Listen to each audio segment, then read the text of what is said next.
지난 10월 25일에 배우 김수미 씨가 75세를 일기로 갑자기 세상을 떠났습니다. 고혈당 쇼크로 판명이 났습니다.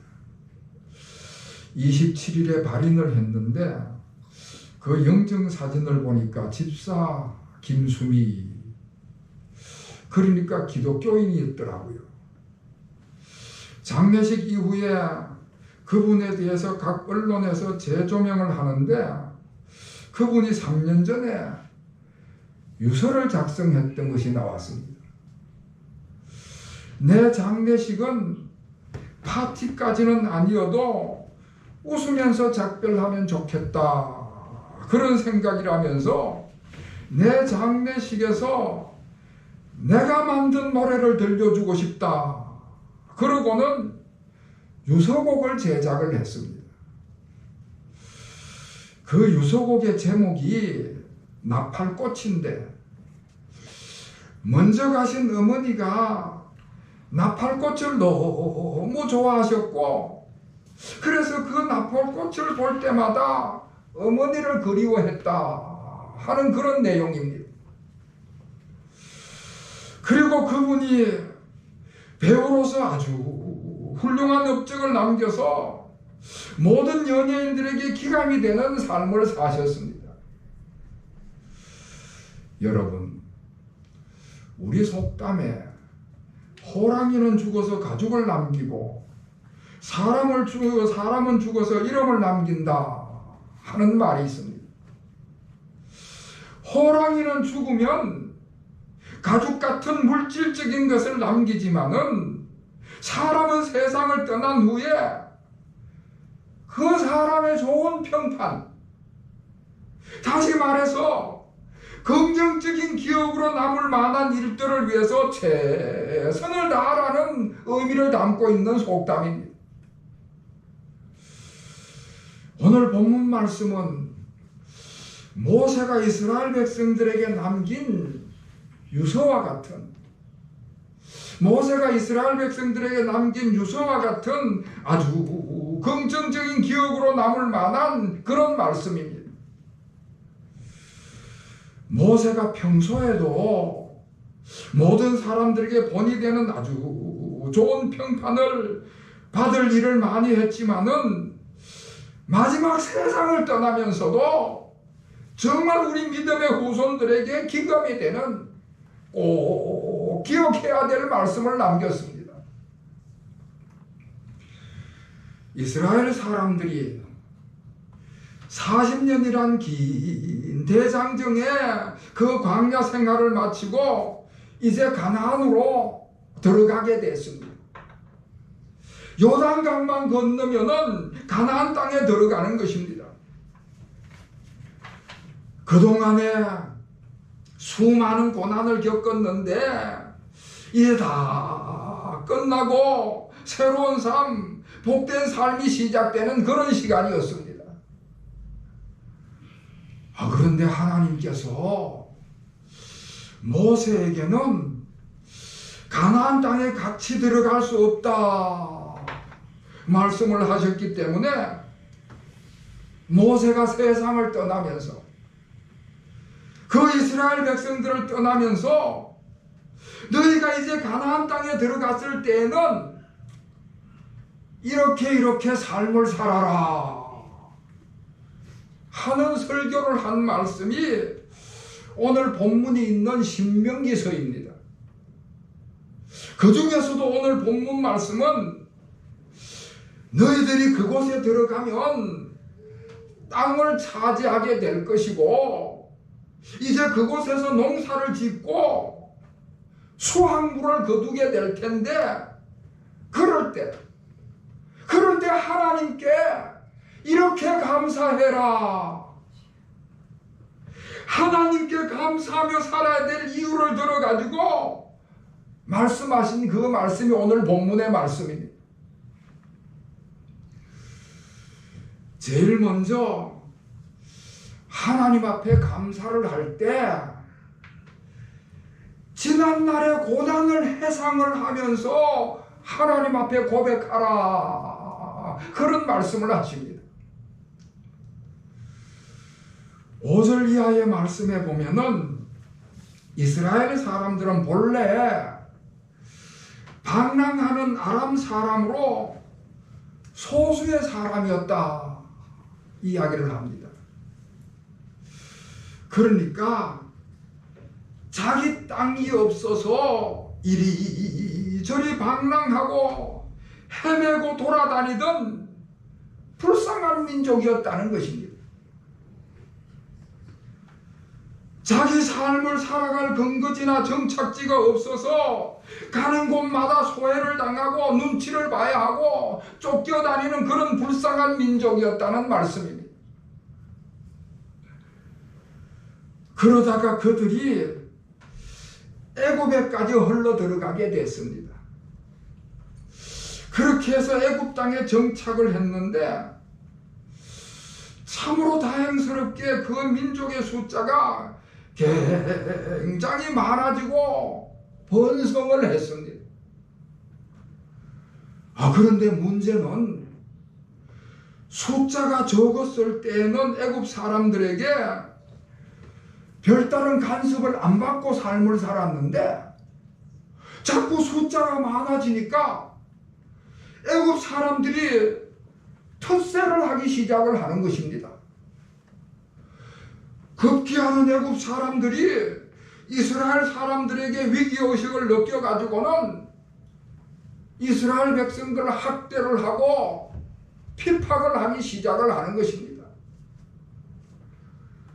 이스라엘 민족의 숫자가 많아지지 않게 하기 위해 가지고 남자 아기를 낳으면은 죽여라. 민족 말살 정책을 펴게 된 것입니다. 다시 말해서 이스라엘 백성들은 남의 나라에서 내 땅이 없이 내 영토가 없이 삶을 살아가다 보니까 이런저런 학대를 당하고 핍박을 당하고 고난을 받게 되었다는 이야기입니다.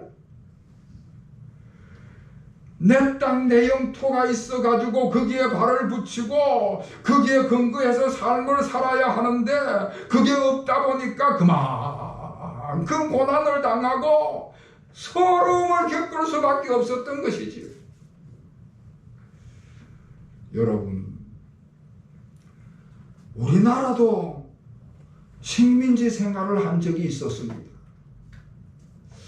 사실 우리는 내 나라고 내 땅이었는데 일본에게 지배를 받아가지고 나라를 잃어버리고 나니까 내 땅이고 내 나라임에도 불구하고 나라 없는 백성이 되어버리고 만 것입니다. 그리고 나니까 지배하는 그 일본 사람들로부터 얼마나 많은 핍박을 받았습니까? 우리 말을 사용하지 못하고 일본 말만 사용하라고 하는 그런 핍박도 받았고요. 우리가 가진 이름을 사용하지 못하고 일본식 이름으로 창씨 개명을 하라는 핍박도 받았고요. 심지어는 내 땅 내 나라에서 살기가 어려우니까 저 중국으로 러시아로 연해주로 이주를 가기도 했습니다. 여러분, 내 나라가 없으면 내가 삶을 살아갈 근거지나 정착지를 잃어버리면 그렇게 사방 떠돌아다니면서 나그네 삶을 살아가게 되고 그러면 그토록 서럽고 고통스러운 시간을 보내야 하는 것입니다. 지금은 우리가 내 나라에서 삶을 살아가고 있습니다만은 그러나 어떤 사람은 내 집이 없어가지고 남의 집에 세를 들어서 살면서 어려움을 겪는 경우가 있습니다. 아주 고약한 주인을 만나면은 별의별 방법으로 애를 먹는 경우가 있습니다. 사업을 하는 사람도 내 자본이 없이 사업을 사다 보면은 은행에서 서름을 당하고 거래처에서 서름을 당하고 뭐 그러는 것이 아니겠습니까? 아무튼 내 땅, 내가 정착해서 삶을 살아갈 근거지, 그것이 없이 삶을 살아간다는 것은 그만큼 그 어려움을 겪게 되는 것입니다. 자, 그렇게 어려움 가운데에 그런 고난 중에 있던 이스라엘 백성들이 하나님을 향해 부르짖었습니다. 우리의 고통과 신고와 압제를 하감해 달라고 하나님 앞에 부르짖었습니다. 여러분, 그 소리를 우리 하나님께서 들으셨습니다. 그들의 기도를 하나님께서 들으셨습니다. 그래서 그들의 부르짖어 기도하는 소리를 하나님이 들으시고 그들에게 구원을 베푸셨다 하는 사실을 고백하는 말씀이 오늘 7절 이하에 나오는 말씀입니다. 8절 말씀을 보면은 하나님께서 강한 손과 편팔로 이스라엘 사람들을 보호하시고 보살피시고 큰 위엄과 이적과 기사를 행하셔서 애굽을 굴복시켰다 말씀을 하십니다. 그렇게 해서 이스라엘 백성들이 고난받던 그 애굽에서 해방이 되고 구원을 받게 된 것입니다. 그리고 이제 약속의 땅, 적과 꿀이 가나안 땅으로 인도하셔서 그 땅을 이스라엘 백성들에게 주신 것입니다. 땅이 없던 사람들이, 근거지가 없어서 안정되게 삶을 살아갈 수 없었던 그 사람들이 하나님으로부터 땅을 부여받아서 이제 거기에 정착하고 안정된 삶을 살아갈 수가 있게 된 것입니다. 자, 그리고 이제 그 땅에 도착해서 농사를 지어서 첫 번째 수확물을 거두게 된 것입니다. 여러분, 농사를 지어서 첫 번째 수확을 거두게 되었을 때 그 첫 번째 거둔 그 수확물, 그 농산물은 하나님께서 우리에게 주신 이 땅이 진짜 내 땅이구나 하는 것을 확인할 수 있는 증거물이 되는 것입니다. 여러분, 땅만 있다고 다 되는 것이 아니지 않습니까? 거기에서 생산이 되어야 하는 것이니까요. 농사를 짓고 거기서 생산한 생산물을 가지게 되었을 때에 야, 이 땅이 이제 진짜 우리 땅이구나 그런 생각이 드니까 그 기쁨이 얼마나 대단했겠습니까? 하나님의 놀라운 은혜의 증거물을 손에 쥐게 되었을 때에 그들에게 큰 기쁨이 찾아온 것이지요. 우리가 하나님께서 은혜 베푸신 것을 내가 직접 체험했을 때 그 기쁨은 말로 다 할 수 없는 것입니다. 여러분, 평소에 늘 사모하던 것, 내가 사모하기만 하던 것을 내 것으로 가지게 되었을 때 그때 찾아오는 기쁨이 있습니다. 학생들이 오랫동안 공부하면서 사모하던 대학에 들어가게 되었을 때 그 기쁨이 그와 같은 기쁨이고요. 오랫동안 실직 상태에 있다가 직장을 가지게 되었을 때 찾아오는 기쁨이 그런 기쁨이 아니겠습니까? 자, 그런데 그렇게 기쁠 때에 그래서 하나님 앞에 감사를 하게 될 때에 제일 먼저 지난날의 고난을 하면서 하나님 앞에 고백하라. 모세가 지금 그렇게 말씀을 하고 있습니다. 요즘에는 참 건강하게 삶을 살아서 그런지 칠순잔치, 팔순잔치가 많이 줄어든 것 같습니다. 그전에는 칠순잔치, 팔순잔치 축하 예배가 참 많았어요. 칠순잔치, 팔순잔치 축하 예배를 집례를 하다 보면은 참 묘한 경우를 보는 경우가 있습니다. 자녀들이 부모님의 장수를 기념해가지고 축하 예배를 드려달라고 해서 예배를 드리는데, 여러분 얼마나 기쁜 날입니까? 그래서 다들 기뻐가지고 한참 기분이 들떠 있는데, 꼭 그럴 때 가장 기쁨의 중심에 있는 어른이 눈시울을 적시는 거예요. 눈물을 흘리는 겁니다. 물론 자식들이 잔치를 베풀어줘서 그래서 기뻐서 눈물을 짓는 것이기도 하겠지만은 대부분은 옛날 어려웠을 때를 떠올리면서 지난 날을 회상하면서 눈물을 짓는 경우가 많습니다.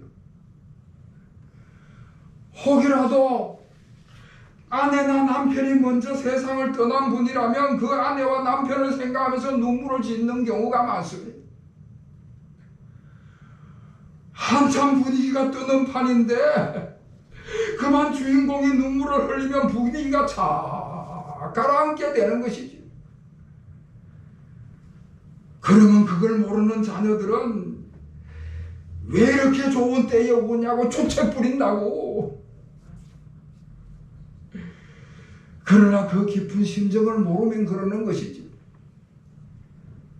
여러분, 기쁨이 충만할 때, 그럴 때 과거의 어려운 때를 돌이켜보면서 눈물을 짓게 되는 것은 지금 이 순간이 너무나 행복해서, 너무나 감사해서 눈물을 짓게 되는 것입니다. 더더구나 이스라엘 백성들의 입장에서는 하나님의 더욱더 큰 은혜가 있었습니다. 사실 이스라엘 백성들이 그 들어가게 된 그 가나안 땅은요, 하나님께서 그 조상들에게 수백 년 전에 약속하신 땅이었습니다. 그들의 조상 아브라함에게 그 땅을 주시겠다고 약속하신 땅이 그 가나안 땅이었습니다. 그런데 그 이스라엘 백성들이 애굽에 가서 400년 동안 노예 생활을 하다 보니까 하나님께서 약속을 하셨는데 그 약속을 다 잊어버리고 있었던 것입니다. 그리고는 남의 나라에서 종노릇하면서 그렇게 형편없는 삶을 살았던 것이지요. 그런데 우리 하나님께서는 얼마나 신실하신지, 그렇게 오래됐는데도 하나님께서는 그 약속을 잊어버리지 않고 계셨던 것이지요. 하나님께서는 그 약속을 그대로 지키시는 것입니다. 사람들은 다 잊어버려도 하나님은 잊어버리지 아니하시고 약속을 지키시는 하나님이신 줄로 믿으시기를 바랍니다. 아멘. 이스라엘 백성, 그 조상들에게 약속하신 그대로 그 땅을 이스라엘 백성들에게 주셨습니다. 이스라엘 사람들은 하나도 한 일이 없었지만은 신실하신 하나님께서 그 약속을 지키신 것입니다. 여러분, 그렇게 해서 이스라엘 백성들이 그 땅을 가지게 되었을 때 그 기쁨이 얼마나 있겠습니까? 이스라엘 백성들의 그 기쁨과 그 감격은 말할 수 없이 큰 것이었습니다. 그래서 농산물 가운데 첫 열매, 햇곡식, 오늘 10절 말씀에 보면은 토지 소산의 만물이라 그랬는데 그 첫 곡식, 햇곡식, 토지 소산의 만물, 그것을 한 강줄이 가득 담아가지고 하나님 앞에 나와서 갖다 바쳤다 하는 이야기를 하고 있습니다. 오늘 우리도 강대상 위에다가 사과도 귤도 감도 배추도 무도 도마도도 아니 도마도래 바나나 비록 우리가 농사지은 농산물은 아니지만은 이렇게 하나님 앞에 올려놓는다는 것은 우리들의 일련의 삶의 결실을 이것을 대표로 해서 하나님 앞에 바친다. 그런 의미를 담고 있는 것입니다.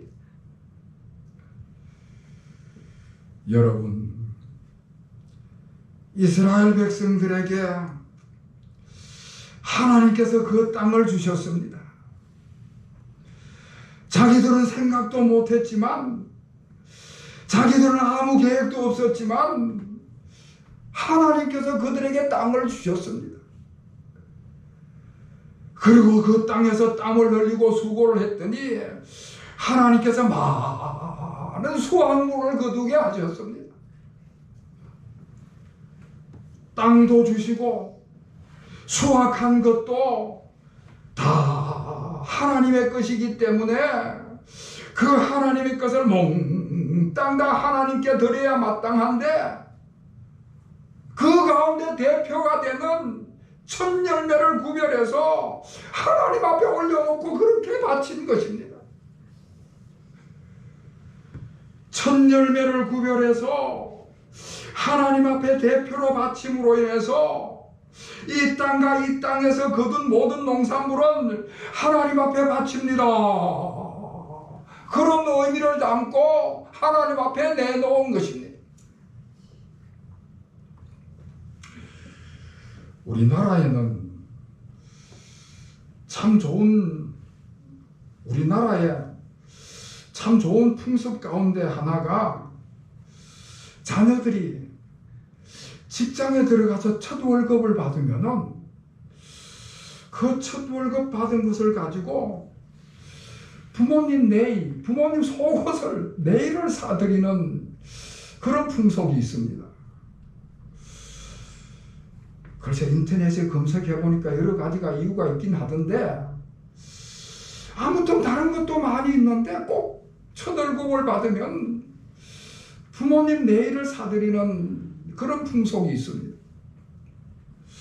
그뿐만 아니라 그 월급을 받으면은 그동안에 자기에게 자기가 신세진 분들, 선생님이라든지 평소에 존경하던 분들에게 선물을 사드린다든지 식사를 대접한다든지 그런 아주 좋은 풍습을 가지고 있습니다. 첫 월급을 받아서 그렇게 은혜 받은 분들에게 은혜 갚는 일을 하는 것이지요. 이와 같이 하나님의 은혜를 고백하고 간증하면서 하나님 앞에 경배를 드리는 것입니다. 지난날의 어려운 때를 돌이켜보면서 겸손하게 하나님 앞에 엎드리고 최상의 경배를 드리는 것입니다. 하나님 앞에 경배를 드리면서 신실하신 하나님께서 과거에 이렇게 놀라운 은혜를 베풀어 주셨는데 앞으로도 계속해서 신실한 하나님께서 은혜를 베풀어 주실 것이라는 것을 확신하면서 기도를 하는 것입니다. 여러분, 여러분들 가운데 혹시 고난을 당하고 계신 분이 계시다면요, 신실하신 하나님께서는 이스라엘과 함께 하셨을 뿐만 아니라 오늘도 우리와 함께 하셔서 지금도 살아계시고 강한 손과 편팔로 역사하고 계시다는 사실을 믿고 감사하시는 여러분이 되시기를 바랍니다. 아멘. 여러분들 가운데에 축복 가운데 계신 분들이 계시다면은 고난의 때를 한번 돌아보시기를 바랍니다. 과거에 내가 고난의 때를 가졌을 때를 돌이켜보면서 그때 하나님께서 베푸신 은혜, 그때에 신실하게 은혜를 베푸신 하나님을 기억하면서 하나님 앞에 간증하면서 하나님 앞에 간증하시면서 앞으로도 계속해서 우리 신실하신 하나님께서는 앞으로도 우리에게 은혜를 베푸실 것이라는 그 확신을 가지고 은혜를 베푸실 것이라는 그런 확신과 그 기대를 가지고 나아가시는 여러분이 되시기를 바랍니다. 아멘. 이와 같은 은혜가 우리 모든 교우들에게 임하시기를 다시 한번 주님의 이름으로 축원합니다. 아멘. 기도하겠습니다. 하나님 아버지, 저희들을 오늘 여기까지 이 시간까지 인도하여 주셨음을 감사드립니다. 저희들이 지난날 고난의 때를 보낼 때에도 늘 지켜보시고 함께 하셨음을 고백합니다. 강한 손과 편팔로 도우시고 이끄셔서 여기까지 인도하여 주신 줄을 믿습니다. 이제는 받은 바의 은혜와 사랑을 감사하게 하시고 또 나누며 베푸는 손길이 되게 하여 주시옵소서. 그리하여 우리 모든 교우들의 영혼이 맑아지고 그 육신이 강건함을 얻게 하여 주시옵소서. 또 남은 삶을 살아갈 때에 세상을 향하여 담대히 나아가는 믿음의 발걸음이 되게 하여 주시옵소서. 예수 그리스도의 이름으로 간절히 기도하옵나이다. 아멘.